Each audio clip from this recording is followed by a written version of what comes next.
എല്ലാവർക്കും നമസ്തേ. ഇത് മംഗളാപുരത്തെ ചില ക്ഷേത്രങ്ങൾ. ഇത് കുടുപ്പ് ക്ഷേത്ര,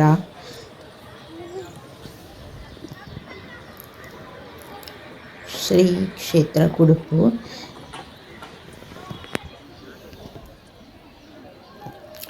പിന്നെ ഇത് ശ്രീ ಗೋಕರ್ಣನಾಥೇಶ್ವರ ಕ್ಷೇತ್ರ ಕುದ್ರೋಳಿ.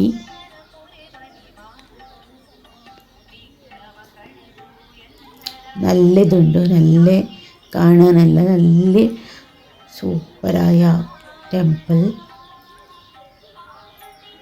നമ്മെല്ലാം പോയിട്ടുണ്ടായി. പോവും ദസറ ടൈമിലെല്ലാം പോയാൽ. ഇവിടെ ദസറ എല്ലാം ഭയങ്കര നല്ല ഫെസ്റ്റിവലെല്ലാം നല്ലതുണ്ടാവും. സോ നമുക്ക് മംഗളാപുരം പോയാൽ നല്ല ക്ഷേത്രങ്ങൾക്ക് പോവാം. Thank you.